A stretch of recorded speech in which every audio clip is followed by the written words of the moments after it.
tardes a todos ustedes. Bienvenidos a la Universidad de la Libertad, a esta tercera charla del ciclo Primavera por la Libertad. Tenemos una invitada verdaderamente de lujo para poder dialogar y platicar con nosotros aquí en este gran recinto. Es un gran privilegio que va a estar Cayetana Álvarez de Toledo con nosotros. Es una dinámica sumamente creativa la que hemos diseñado para el día de hoy. También después de su plática habrá amplia oportunidad de dialogar con ustedes también. Quisiera reconocer, por supuesto, al presidente de la Universidad y de Grupo Salinas, Ricardo Salinas Pliego, aquí presente, su esposa María Laura Medina, Ninfa Salinas, qué padre Ninfa que nos acompaña, y bueno, varios integrantes familiares, miembros de la casa, así como al cuerpo estudiantil. Cayetana Álvarez de Toledo estuvo con nosotros en el Festival de las Ideas, aquí también está el señor Ricardo Obert, el organizador, en marzo de este año, en un discurso que verdaderamente cimbró la opinión pública y ciertamente las redes sociales que estuvieron muy activas a partir de su participación, en un llamado que nos va a compartir el día de hoy también sobre la importancia de la democracia liberal y de lo que es vivir en una sociedad abierta. Y es un mensaje principalmente para jóvenes. Recibió 11 o 12 invitaciones para regresar a México. Ya estuvo en Monterrey, ya estuvo en Querétaro, ya estuvo en León y aquí en la Ciudad de México también tenía varias. ¿Pero qué creen? Dijo, yo quiero venir a la Universidad de la Libertad. No voy a decir...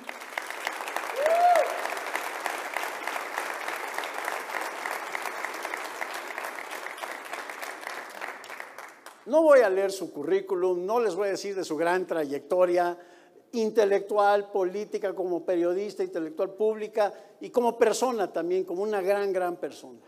Esta es verdaderamente la casa de Cayetana Álvarez de Toledo. Vamos a darle la bienvenida. Cayetana.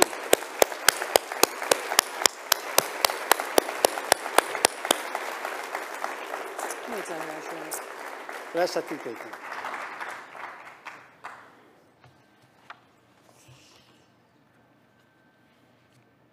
Muy buenos días. Lo primero es lo primero y lo primero es lo más importante. Quiero dar las gracias a Ricardo Salinas, a Roberto Salinas y al rector Jorge Díaz Cuervo por su invitación, pero sobre todo por su valentía. Esta universidad es un acto de valor y el valor es el atributo más importante del ser humano, el atributo del que emanan todos los demás. Estoy de verdad impresionada por la belleza de estas instalaciones, estoy admirada por la calidad de sus profesores, pero sobre todo estoy realmente maravillada por lo que aquí se respira. Inteligencia, espíritu crítico y amor a la libertad.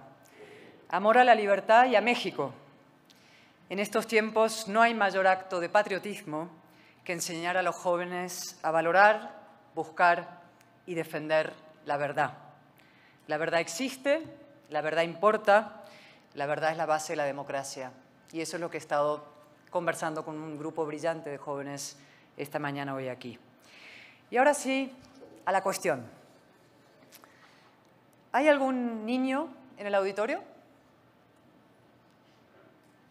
No me refiero a un menor de edad, sino a un menor de mentalidad.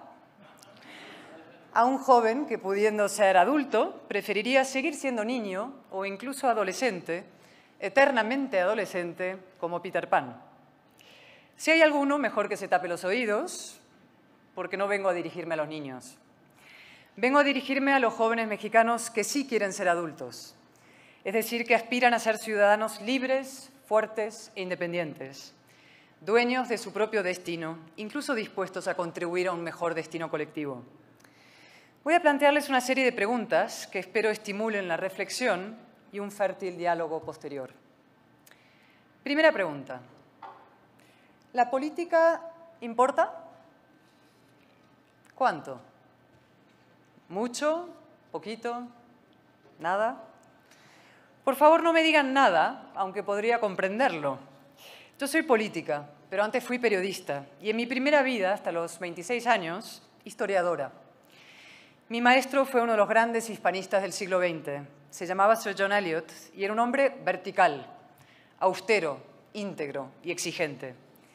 Con él descubrí este deslumbrante país que es el vuestro, la gloria azteca, la noche triste, el México barroco y virreinal.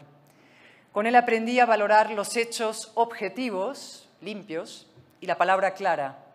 Y con él confirmé una intuición heredada de mi padre. Nada influye más en el devenir de una comunidad que el carácter de quien la lidera. Soberbio o sencillo, timorato o aguerrido, liberal o despótico. Cuando le conté a Sir John que había decidido abandonar la delicada, plácida penumbra de las bibliotecas por la estridente redacción de un periódico español, sacudió tristemente la cabeza. Le pareció una degradación. Cuando unos años después lo llamé para contarle que dejaba el periodismo por la política, casi se muere. ¡Qué decepción! Siempre me decía, Cayetana, cuesta abajo y sin frenos, ¿no? Pocos oficios hay más desprestigiados que la política, y con razón. Los parlamentos se han convertido en una mezcla de patio de colegio, circo de 3 pistas y reality show. Soy testigo. Diputados que desde la tribuna lanzan mensajes ramplones, vulgares y de un alto voltaje emocional, que no buscan convencer a nadie, sino enardecer a una tropa cada vez más compacta y cerril. ¿Y qué decir de los gobiernos? ¿Cuántos ministros o presidentes hoy en el mundo pasarían el filtro para trabajar en una empresa importante? La tónica es la mediocridad cuando no lo esperpento. Personas con poca educación y ningún escrúpulo que suplen su falta de argumentos con ataques personales y atajos sentimentales, que anteponen la propaganda a los grandes proyectos a largo plazo y que están más pendientes de Instagram que del interés general. El resultado es la ruptura del vínculo afectivo entre los representantes y representados. Una crisis no política, sino de la política, que está socavando la base de la democracia liberal. Se nota especialmente entre los jóvenes. Jóvenes desencantados, jóvenes apáticos, jóvenes enganchados a las redes sociales y desenganchados de la política. Jóvenes que dicen, ¿para qué votar si al final da igual? Pues no, estimados jóvenes. No da igual. Pocos oficios habrá más desprestigiados que la política, pero ninguno hay más importante. Los políticos son la primera élite de la sociedad en el sentido más grave de la palabra élite. Nadie tiene una mayor responsabilidad. Las decisiones, y lo digo siempre, que adoptan los políticos afectan a todos los aspectos de la vida de los ciudadanos. Desde lo más nimio y elemental, asegurar el suministro de electricidad, y oigo que en México hay apagones, hasta lo más drástico, la lucha contra la pobreza, la gestión de una pandemia, la participación en una guerra. De ahí la importancia, la crucial importancia de que a la política se dediquen los más inteligentes, los más competentes, los más honrados, los mejores. Y eso solo se consigue de una manera, participando. Estimados jóvenes, ustedes tienen en su mano que la política no sea un barrizal donde chapotean pícaros, egoístas, ególatras y mediocres, y en cambio se acerque a su ideal, la gobernanza íntegra, integradora e inteligente de la casa común de los mexicanos. La razón necesita representación y la necesita de forma urgente. Así que despierten, interésense en la política, implíquense en la política, opinen de política, incluso practiquen la política. Y aquí esta mañana ya he detectado a varios futuros líderes. Incluso, como decía, practiquen la política de forma activa o como mínimo pasiva, con la movilización y con el voto. El voto iguala a todos los mexicanos, a una joven campesina de Chiapas con un industrial de Monterrey. Y el voto es la fuerza más poderosa de la que dispone un ciudadano.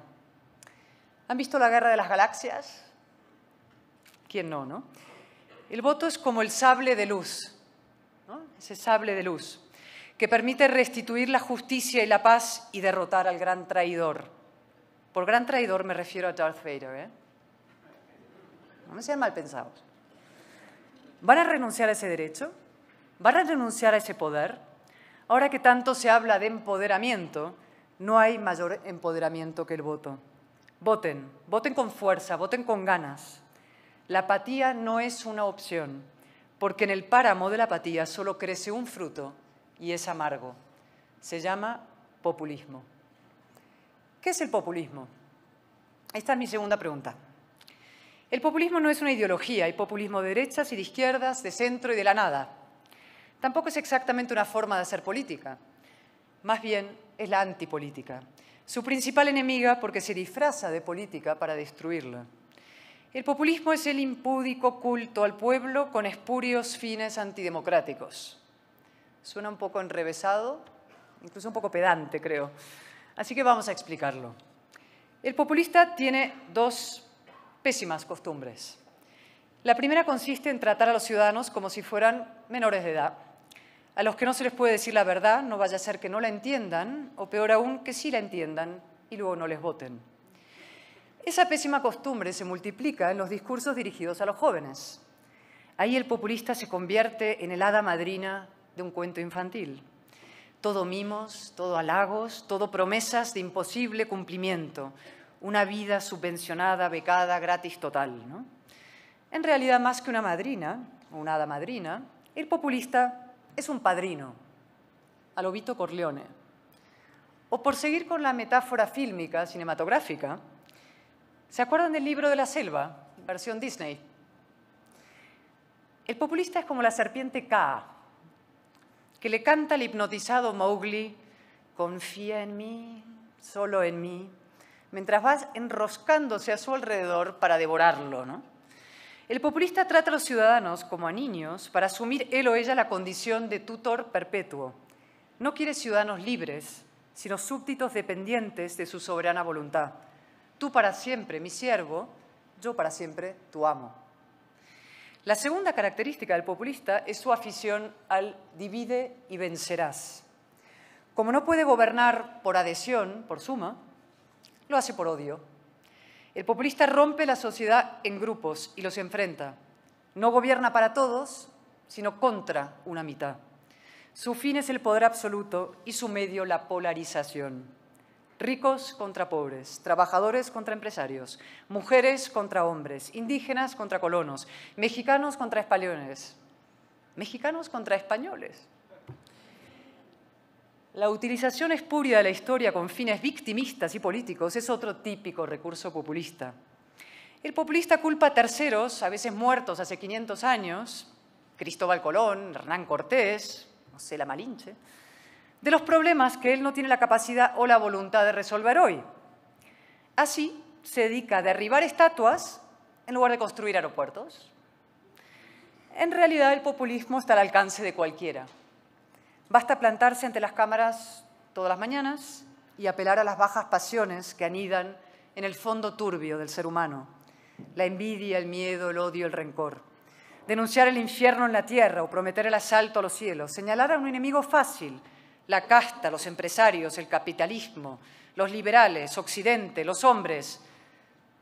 Lo siento, Ricardo, reúnes todos los requisitos para ser culpable antes de que se demuestre lo contrario. El populismo es el atajo de los mediocres. Para movilizar con la razón hay que valer. Lo digo siempre. Qué raro, qué infrecuente, pero qué maravilla cuando de pronto surge un líder capaz de hilvanar razones y argumentos. De forma adulta, seria, contenida, cuidando las palabras, sin trampas retóricas ni concesiones a la demagogia. Un discurso poderoso en fondo y forma en el que brillan la belleza y la verdad. En ese instante mágico el debate se eleva, el auditorio queda envuelto en un silencio respetuoso y reverencial. La política recupera su sentido y su dignidad y con ellas el aprecio, el respeto de los ciudadanos. Si encima ese líder o ese candidato a la presidencia de la República no busca dividir, sino sumar, no busca enfrentar, sino integrar, no busca el poder por el poder, sino el poder para hacer realidad un gran proyecto de país, entonces el populismo recula, la democracia avanza y la nación se asegura. Esa es exactamente la encrucijada en la que se encuentran hoy nuestros países. Unión o división. Convivencia o polarización, progreso o retroceso, democracia o populismo, dicho sin eufemismos, democracia o autoritarismo, democracia o dictadura, o como mucho dictablanda, la dictadura maquillada de democracia, la dictadura perfecta que tan bien conocisteis en México, aunque quizás no los jóvenes. A ellos hay que explicárselo. Hagámoslo. ¿Qué es exactamente la democracia? Esta es mi tercera pregunta. El populista contestaría: votar cada tanto y siempre a mí. Bueno, a mí o a quien yo diga. Mi testaferro político, mi marioneta, ¿no? Son dos mentiras en una. Votar es una condición necesaria, imprescindible, pero insuficiente de la democracia. Hay dictaduras en las que se vota casi religiosamente. La Rusia de Putin, por ejemplo, o la Venezuela de Maduro, o la Nicaragua de Ortega, casi el Irán de los ayatolás. El populista es el burro de Troya de la democracia. Se disfraza de demócrata para reventarla desde el interior. Convoca elecciones, sí, pero luego hace trampas. Manipula el censo y las encuestas. Compra votos. Una paguita por aquí, una ayuda por allá, más regalos por ahí. Un Papá Noel con dinero público. Santa Claus con los impuestos de todos. El populista hace campaña a favor de los suyos, de sí mismo, de su marioneta, aunque la ley lo prohíba. Y sobre todo utiliza los recursos del Estado, es decir, de todos, para sabotear a sus adversarios. El populista tolera que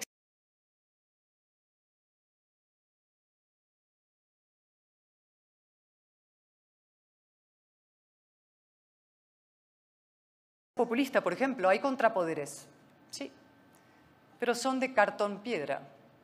Hay jueces, sí, pero sirven al gobierno. Hay instituto electoral, sí, pero el gobierno lo controla o lo intenta controlar. Hay leyes, sí, pero el gobierno las aplica a conveniencia. Látigo para sus adversarios, impunidad para sus amigos. Y también hay periodistas, claro, pero a unos los compran, a otros los censuran y a los terceros los aplastan. Y aquí quiero detenerme un instante, por respeto a los muertos y con estupor. ¿Cómo es posible que México sea uno de los países más peligrosos del mundo para ejercer el periodismo? Más peligroso que muchas dictaduras, incluso que países en guerra. ¿Cómo es posible que en México hayan sido asesinados más de 40 periodistas en el último sexenio? ¿Cómo es posible que prácticamente todos esos crímenes sigan impunes? ¿Qué está pasando? ¿Quién lo permite o quién lo ha alentado? En México, es verdad, las mafias aprietan el gatillo, pero el poder político también señala y amenaza, y eso es una barbaridad. El señalamiento de periodistas desde las instituciones es mucho peor que una gravísima irresponsabilidad. Es un crimen de lesa democracia y algo más, una confesión de debilidad. Cuando un político hostiga a un periodista es porque tiene miedo. Miedo a que los ciudadanos sepan la verdad, miedo a que se conozcan sus secretos, la incompetencia o el fraude o el despotismo, la corrupción, miedo a perder el poder. Por eso, jóvenes mexicanos, no olviden a los periodistas y activistas asesinados, hónrenlos, exijan saber quién y por qué los mató y defiendan a los que día a día se juegan la vida para saber qué hacen los gobernantes con el dinero que ustedes les pagan y el poder que ustedes les dan. Se lo dije hoy a este grupo de jóvenes brillantes. La verdad es un bien de primera necesidad, como el agua corriente o la electricidad.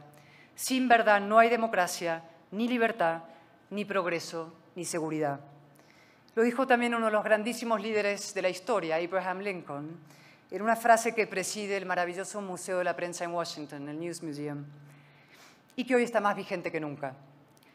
Decía: "Let the people know the facts and the country will be safe." Dejen que el pueblo conozca los hechos y el país estará seguro. ¿Quieren un México seguro? Cuiden, protejan y defiendan a quienes buscan la verdad. Y como la única forma, en mi opinión, decente o coherente de predicar es con el ejemplo, yo quiero hacerlo desde aquí hoy con toda la solemnidad de la que soy capaz. Mi más rotundo y enérgico apoyo a la periodista del New York Times, Natalie Kitroev, y mi más rotundo y enérgico apoyo a María Amparo Casar, presidenta de la Asociación Mexicanos contra la Corrupción y la Impunidad.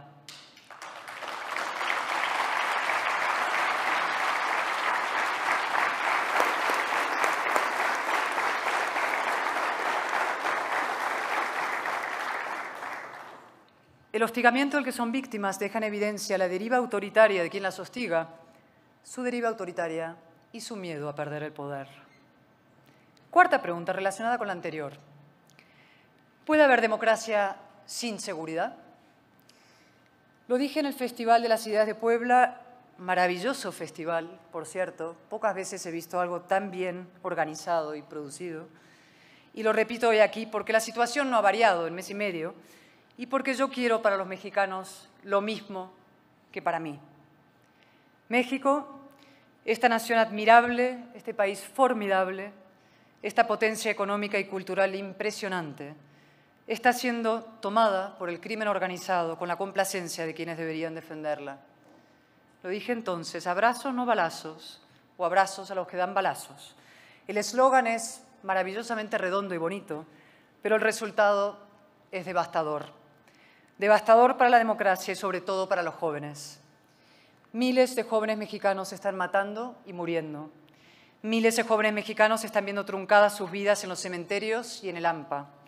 Y esto no es responsabilidad solo de los criminales, también lo es de quienes diseñan y aplican las políticas de seguridad. Esa es la responsabilidad nuestra, los políticos. Cuando un gobierno traslada la falacia de que las cárceles son bastiones de una cultura autoritaria y represiva, cuando un gobierno permite que criminales queden impunes, cuando un gobierno emplea más esfuerzo y energía a atacar a periodistas, activistas o rivales políticos que en combatir la delincuencia, el crimen avanza, prospera, se adueña de las instituciones, atrae nuevas vocaciones, se convierte en un atajo para jóvenes extraviados, en un atajo hacia el abismo. Llaman, como dije, política al abrazo, a una mezcla letal de incapacidad y connivencia. Y además dicen que no hay alternativa. ¿Y sí la hay?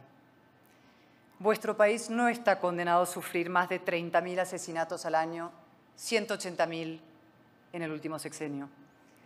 México no está condenado a sumar más de 150.000 desaparecidos. Vi la cifra el otro día. Y sus familias buscándolos, llorándolos. México no está condenado a ser el cortijo de los cárteles. México no está condenado a mutar hacia un narcoestado. El crimen organizado sí puede ser derrotado. Solo hace falta dos cosas. Un presidente, un líder, presidenta líder, sin miedo y jóvenes rebeldes. Jóvenes mexicanos, como decía entonces y digo ahora, rebélense frente a la violencia y la resignación. Exijan a sus gobiernos instituciones limpias y calles seguras. Reclamen la máxima contundencia con las mafias y los cárteles. No permitan que nadie, por incapacidad o interés, destruya la democracia que sus padres, con tanto esfuerzo y tanto amor, recuperaron. Les va a dar vida en ello, a muchos literalmente, y con la vida, desde luego, todo lo demás. Sin seguridad no hay nada, ni libertad, ni progreso, ni el bienestar más elemental. Hablemos ahora de eso, del progreso social, de cómo salir de la pobreza y abrazar una vida mejor. Es mi quinta pregunta. ¿Puede haber éxito sin esfuerzo? Algunos casos hay, desde luego. Están, por ejemplo, en TikTok. Son espectaculares y efímeros, tan efímeros como un TikTok. El progreso de verdad tiene raíces, y esas raíces son el estudio, el trabajo, el esfuerzo y la concentración, todo lo que el populismo desprecia. Y les voy a poner un ejemplo español que aquí en una universidad va a resonar todavía más, ¿no? Hace unos meses el Gobierno de España reformó la Ley de Educación para rebajar todavía más la exigencia en los colegios. Menos exámenes, más fáciles y asignaturas, digamos, blanditas, soft, light, woke. Por ejemplo, matemáticas socioemocionales con perspectiva de género. Sí, se ríen, pero luego hay que ir a estudiar esto, ¿no? 2 más 2 son 4. Matemáticas socioemocionales. Y con esto vamos a competir con los chinos, con los coreanos y con cualquiera, ¿no?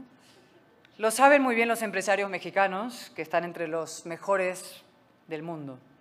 Hoy las empresas compiten sobre todo y salvajemente para captar talento. Pero para poder captar talento antes tiene que haberlo. Y a este ritmo cada vez habrá menos. Uno de los fenómenos más alucinantes y nocivos de la última década es la destrucción de la figura del experto, derribado de su pedestal, como las estatuas de Colón, de Washington, de David Hume.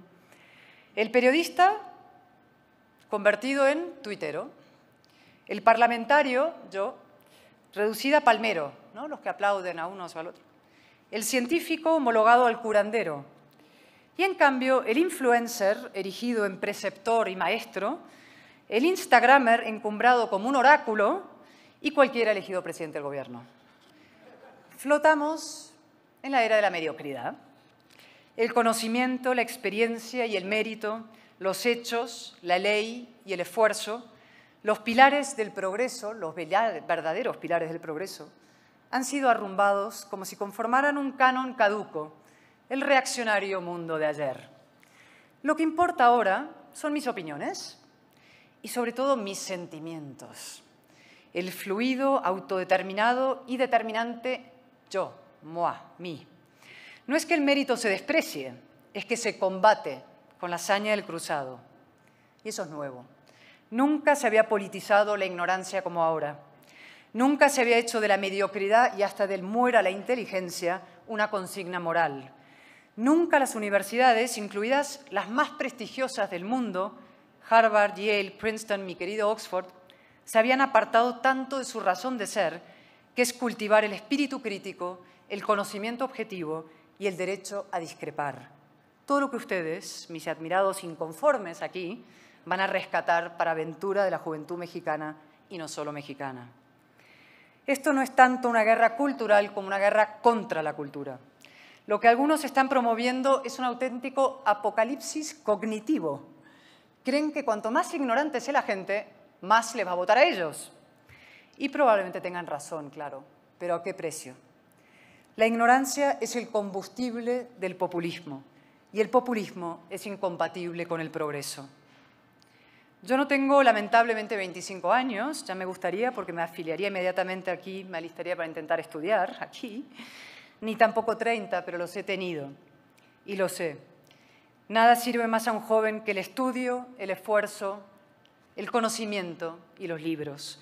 Y nada paraliza más que el victimismo y la ficción de los derechos infinitos.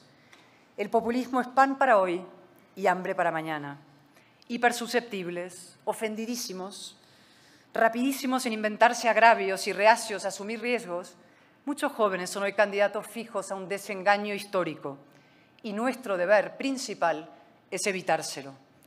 Lo dije al principio, a los jóvenes hay que dirigirse como adultos, es decir, respetando su inteligencia, diciéndoles la verdad.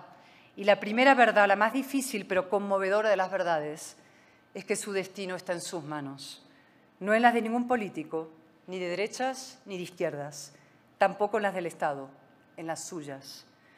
Solo hay una cosa más perjudicial para el pleno desarrollo de un joven que el papá Estado. El Estado mami. O peor todavía, el Estado mimo.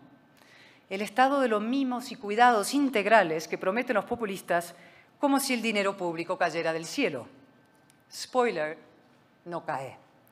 El Estado no es un manantial de recursos infinitos ni debe serlo.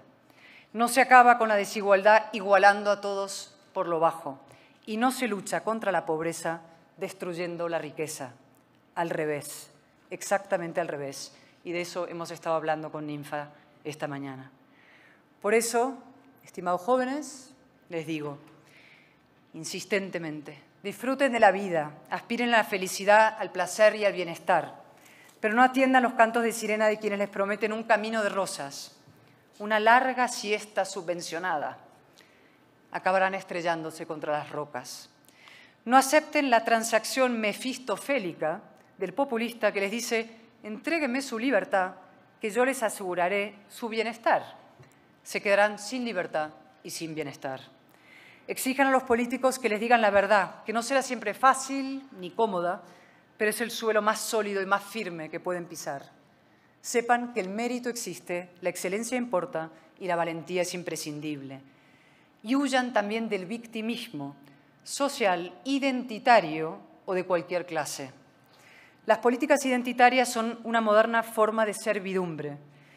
La izquierda trata a las mujeres hoy y a las minorías étnicas y sexuales como menores de edad, seres débiles necesitados de tutela ajena. Lo hace no para liberarlos, sino para mantenerlos sometidas en un estado de queja y dependencia permanente. Me lo dijo un día la admirable intelectual de origen somalí, Ayaan Hirsi Ali. Me dijo, mírame, desde el punto de vista identitario yo soy un compendio de minorías.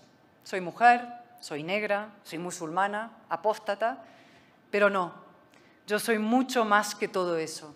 Soy un individuo, una ciudadana y sobre todo no soy una víctima. Tengo libertad y tengo responsabilidad. La deriva reaccionaria de la izquierda, su traición a la igualdad y a sí misma, es uno de los fenómenos más interesantes y letales de los últimos años y a la vez una gran oportunidad para los liberales. Pero eso lo daría para otra conferencia o quizá para un coloquio posterior, ¿no? Sobre todo, queridos jóvenes, prepárense para competir, es decir, para vivir y trabajar en el mundo real, fuera del útero materno y estatal, a la intemperie, donde muchas veces ruge el viento y hace frío, pero donde también brillan el sol y las estrellas. En definitiva, háganse dueños de su propio destino e incluso contribuyan activamente a un mejor destino colectivo, al de un México democrático, vibrante, seguro y luminoso. Mi sexta pregunta, son 7, no desesperen, ya se contesta casi por sí sola. ¿El coraje importa? Lo he dicho al principio. El coraje es el atributo más importante del ser humano. Pero además hoy se ha vuelto imprescindible, no ya para vivir con libertad, sino para vivir con un mínimo de dignidad intelectual y moral. La cancelación se ha convertido en una práctica habitual en las democracias occidentales. Impermeable a la razón, agitando banderas sentimentales o identitarias, alentando la polarización a veces hasta límites cainitas, guerras civilistas. Esa izquierda plantea una disyuntiva perversa, sumisión o conflicto. Si no te sometes, te lanza al paredón como mínimo de las redes sociales. Te llama racista, fascista, machista, indeseable, lo que sea. A veces incluso consigue echarte el tablero. A mí me ocurrió. Lo cuento en mi libro, Políticamente Indeseable, que les animo a leer. Y sin embargo, lo digo mucho y hoy lo enfatizo. Entre el conflicto y la sumisión, yo elijo el conflicto. Primero, porque de tanto manosearlas, las etiquetas se han vuelto irrelevantes. Hoy en España, si no te llaman facha, no eres nadie. Y en México me da la impresión de que 3/4 partes de lo mismo, según he descubierto yo en estas últimas semanas. En sus simpáticas mañaneras, el de momento hombre más poderoso de México me llamó ultraderechista. No esperaba menos. Sus seguidores han sido más creativos. Colonna, Gachupina y hasta Malinche, lo que a mi maestro Eliot le habría provocado, no sé si el pasmo o la risa. Aunque, ojo, también he recibido algún piropo.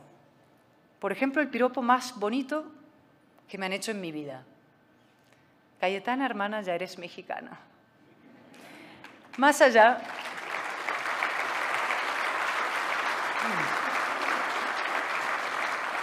Más allá de la anécdota, hay amigos, hay afines y sobre todo creo que hay millones de mexicanos que entienden perfectamente lo que está en juego y el motivo profundo y para mí emocionante de mi presencia hoy aquí. Estoy aquí porque no hay fronteras morales, porque la democracia y la libertad han de defenderse en casa y en todas partes y porque esa defensa no admite vacilaciones ni cálculos de conveniencia.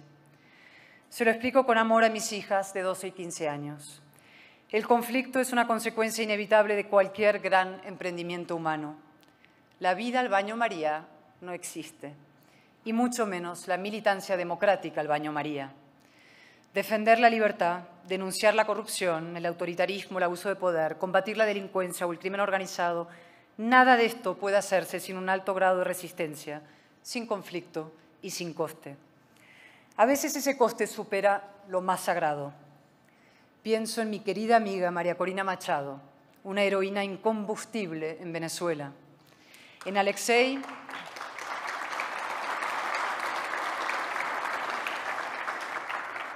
pienso en Alexei Navalny, un mártir en Rusia, asesinado en Siberia, en el valiente Zelensky, que está luchando por la libertad no solo de Ucrania, sino de toda Europa. Pienso en las mujeres iraníes ejecutadas por el simple hecho de quitarse el velo y pasear sus melenas al viento. Y pienso también en los cientos, se dice muy pronto, de políticos mexicanos asesinados en los últimos años. Su sacrificio nos señala el camino y también nos recuerda de dónde venimos. La construcción del orden liberal costó sangre, sudor y lágrimas. Quedan poquísimos testigos de aquella gesta. Tampoco mi padre, al que tanto adoré, y que ayer, por cierto, había cumplido 98 años, lo tengo siempre presente. Él fue uno de los tantísimos jóvenes que se alistaron para luchar contra el nazismo. Miles, millones, murieron en los campos y en las playas, en las trincheras y en los barracones, bajo las bombas del totalitarismo alemán.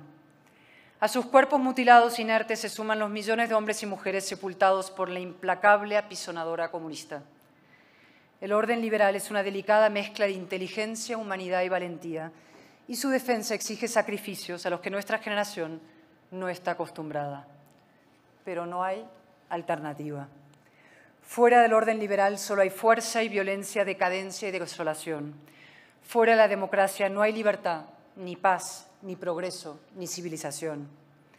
Y por eso, estimados jóvenes mexicanos, voy a hacerles un emplazamiento. Sí, yo creo que algunos ya lo saben, porque me van conociendo. Sean salmones. La metáfora del salmón ha tenido una cierta resonancia. Hace unos días coincidí con Paco Calderón en Monterrey y me regaló el cartón original de una maravillosa caricatura que publicó en Reforma, donde aparezco ahí con un par de salmones, ¿no? Para quien todavía no lo sepa, el salmón tiene una peculiaridad y es que nada siempre contra la corriente. Lo hace por un sabio instinto ancestral que le dice: río arriba del esfuerzo está la vida. Río arriba del esfuerzo y de la corriente incluso puede estar la gloria, ¿no? Con esto acabo, con mi séptima y última pregunta. ¿Hay esperanza para México? Contesten ustedes, ¿hay esperanza para México? Bien, ya son salmones. Por supuesto que sí.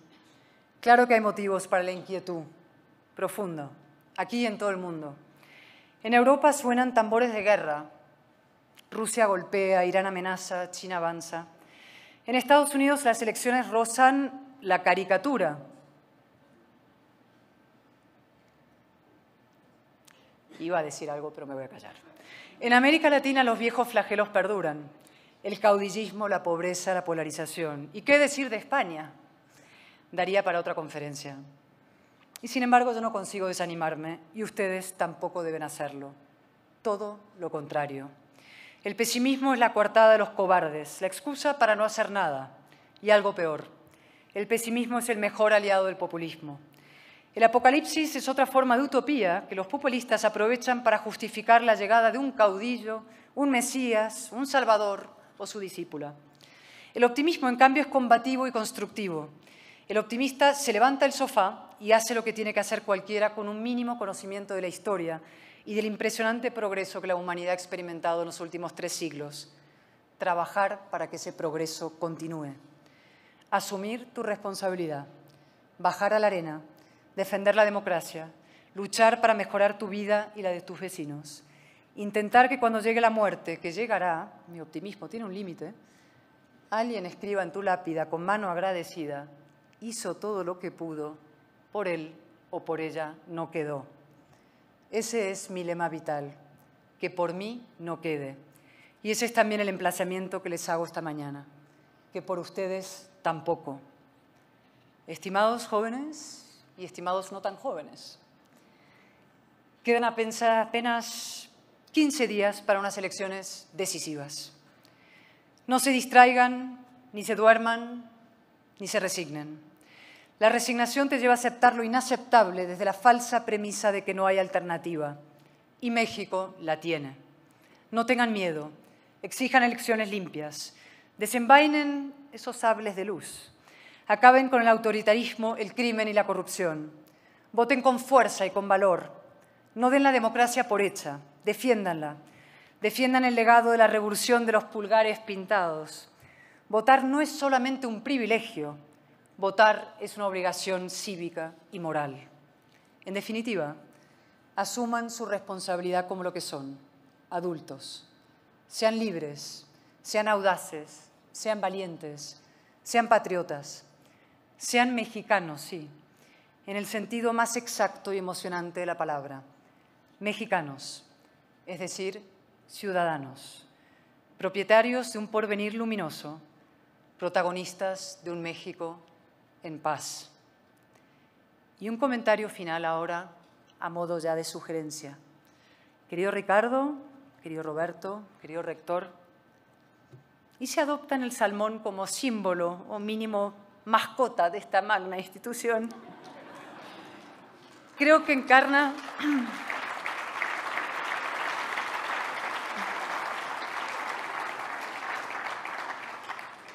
encarna bien su espíritu contracorriente, libre, rebelde, inasequible a las censuras, a las amenazas y a los dogmas.